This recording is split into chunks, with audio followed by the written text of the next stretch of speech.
नमस्कार दोस्तों, कैसे हैं आप सब। उम्मीद करता हूं बहुत अच्छे होंगे, स्वस्थ होंगे। आज आपके सामने प्रस्तुत है क्लास 10 का चैप्टर नंबर 2 बहुपद, जिसको बोलते हैं पॉलिनोमियल। ठीक है, इसमें हम समझेंगे और इसमें एक्सरसाइज 2.1 के साथ साथ एग्जाम्पल भी हमारे पास रहेगा। ठीक है, एग्जाम्पल भी हम हल करने वाले हैं कंसेप्ट और सॉल्यूशन के साथ। ठीक है, कोई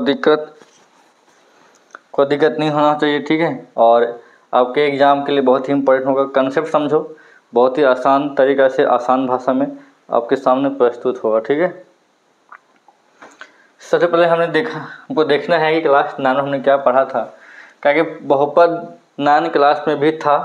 ठीक है, बहुपद कहते किसको हैं, तो ये क्या है, एक अलजेब्रिक एक्सप्रेशन होता है। क्या होता है, अलजेब्रिक एक्सप्रेशन। ठीक है, इसको हिंदी में बोलते हैं बीजीय व्यंजक। ठीक है, ये होता क्या है, यदि हमारे पास an x के power n plus an-1 x n-1 plus an-2 x n-2 plus dot a0 x0 यदि इस फॉर्म में रहता है कोई भी बीजीय व्यंजक अलजेब्रिक एक्सप्रेशन, उसको बोलते हैं बहुपद बोलते हैं। और यहाँ पे जो तुम्हारा an, ठीक है, an-1 an-2 a0, ये क्या है, अचर है, मतलब कांस्टेंट है। क्या है, कांस्टेंट है। और x तुम्हारा क्या है, चर है, इसको हम वेरिएबल कहेंगे। क्या कहेंगे, वेरिएबल कहेंगे। ठीक है, तो यदि इस फॉर्म में रहता है उसे क्या कहते हैं, बहुपद। बहुपद दो तरह का होता है, घात के आधार पर और पद के आधार पर। ठीक है, घात के आधार पर और पद के आधार पर। ठीक है, आगे है, सबसे पहले हम समझते हैं घात किसका होता है। तो किसी बहुपद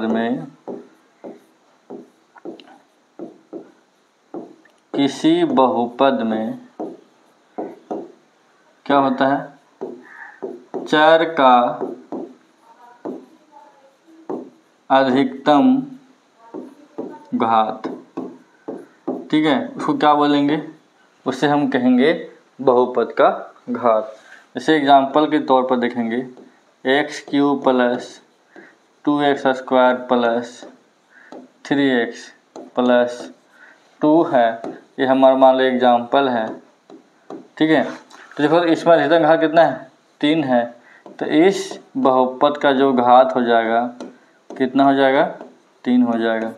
ठीक है, तो किसी बहुपद में चर का अधिकतम घात जो होगा वो क्या कहलाएगा, बहुपद का घात। अब देखो, घात के आधार पर हमारे बहुपद होते हैं रैखिक बहुपद। रैखिक माने क्या होता है, चर का जो घात होगा, चर का घात कितना होना चाहिए, 1। द्विघात में चर का घात कितना होना चाहिए, 2। और त्रिघात में कितना होना चाहिए, 3।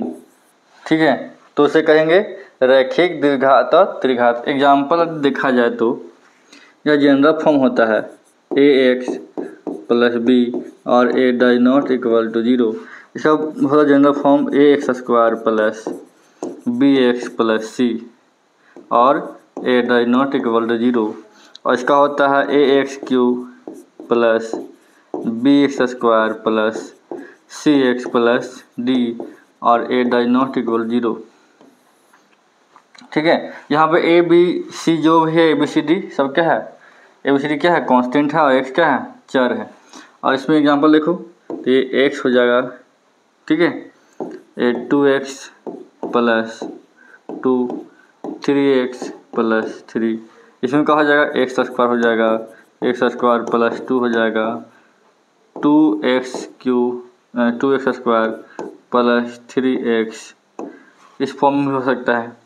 इसमें एक्स क्यू का टर्म होना अति आवश्यक है, ठीक है। X cube plus 2x plus, ठीक है, 3, ठीक है, क्या हो जाएगा 3। कोई दिक्कत? तो इस प्रकार से हम घात के आधार पर जो बहुपद होते हैं उसे हम बता सकते हैं, ठीक है। कि चर घात 1 है तो रैखिक, चर घात 2 है तो द्विघात, और चर घात 3 है तो त्रिघात, ठीक है। आगे है पद के आधार पर। पद बने नाम, देखो नाम से स्पष्ट है, एक पद होना चाहिए। इसमें कितना पद? पद बराबर 1 होना चाहिए। इसमें पद की संख्या कितना? 2, और इसमें कितने पद होने चाहिए? 3। जैसे मान लिया जाए सिर्फ x, ठीक है, 2x, 3x square, x cube, x के पावर 4, ऐसे। इसमें 2 पद, x plus 2, x square plus 3x, ठीक है। इसमें x cube plus x square, ठीक है। त्रिघात में 3 पद, जैसे x cube plus x square plus x, या फिर p plus q plus r, ऐसे भी। तो कम से कम 3 पद। तो यदि 1 पद है तो एक पदी, 2 पद है तो द्विपदी, और 3 पद है तो त्रिपदी, ठीक है। बहुपद का शून्य क्या होता है? कि यदि कोई संख्या किसी बहुपद को संतुष्ट कर दे तो वह संख्या क्या कहलाता है? शून्य। मान लो कि px का कोई बहुपद है और k कोई संख्या है, तो यदि p के 0 हो जाए, p के 0 हो जाए तो k है से px का शून्य हो जाएगा। जैसे मान लो यहाँ पे एग्जांपल है, px बराबर इतना है, px कितना है? ax plus b। तो शून्य कब होगा? शून्य कब होगा? यदि px क्या हो जाएगा? 0 के बराबर। तो देखो तो ax प्लस b बराबर 0, तो ax बराबर माइनस b, x बराबर माइनस b बटा a। जो ये आया, ये क्या है? इसका शून्यक हो जाएगा। क्या हो जाएगा? शून्यक हो जाएगा। क्या है? ताकि x का मान पुट कर दो वहाँ पे, ax प्लस b बराबर a गुने माइनस b बटा क्या? a और प्लस b, ये कैंसिल आउट, तो minus b plus b cancel out 0।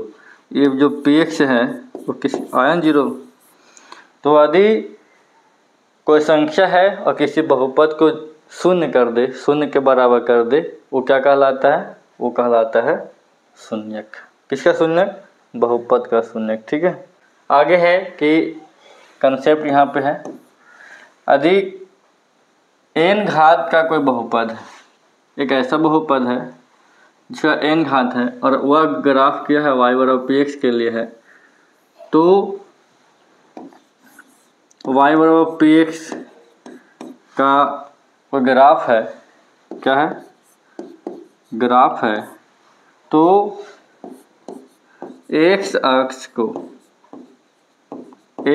को n बिंदु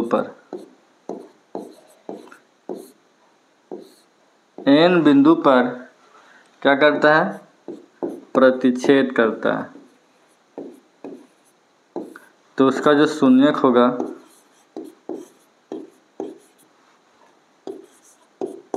शून्यकों की जो संख्या हो जाएगा कितना? n हो जाएगा। यदि कोई ग्राफ है y बराबर px का और वह x अक्ष को n बिंदु पर प्रतिच्छेद करता है तो n शून्यक होगा।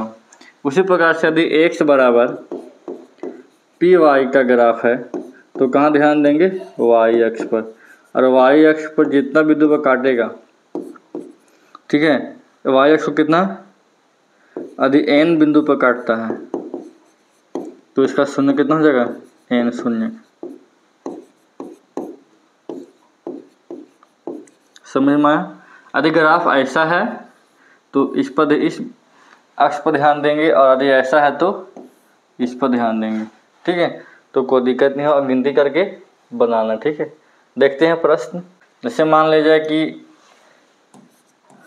ये हमारा क्वेश्चन है, कहता क्या? ग्राफ दिया हुआ है, ग्राफ कैसा है? y बराबर px।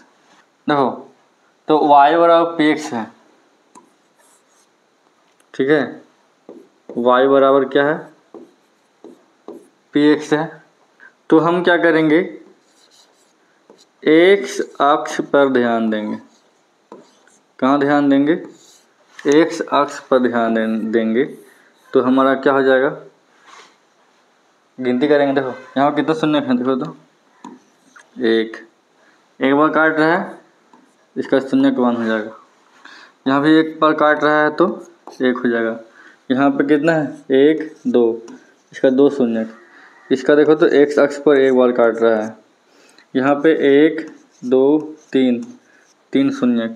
यहाँ पे 1 2 3 4, तो इसका 4 शून्य हो जाएगा। बात समझ में आया, कोई दिक्कत समझने में? तो जितना बिंदु पर काटेगा उतना शून्य हो जाएगा, ठीक है। उसी प्रकार ये एक्सरसाइज का क्वेश्चन है, y बराबर px का ग्राफ है तो कहाँ ध्यान देंगे, y बराबर है तो x अक्ष पर ध्यान देंगे। कहाँ ध्यान देंगे, x अक्ष पर ध्यान देंगे। यहाँ पे एक भी शून्य नहीं होगा, इसका 0 होगा, इसमें 1 होगा, इसमें 1 2 3, इसमें 3 शून्य होगा, इसमें 1 2, इसमें 2 शून्य होगा, इसमें 1 2 3 4, इसमें 4 होगा, इसमें 1 2 3, इसमें 3 होगा। आई होप समझ में आया होगा और आसान है, ठीक है।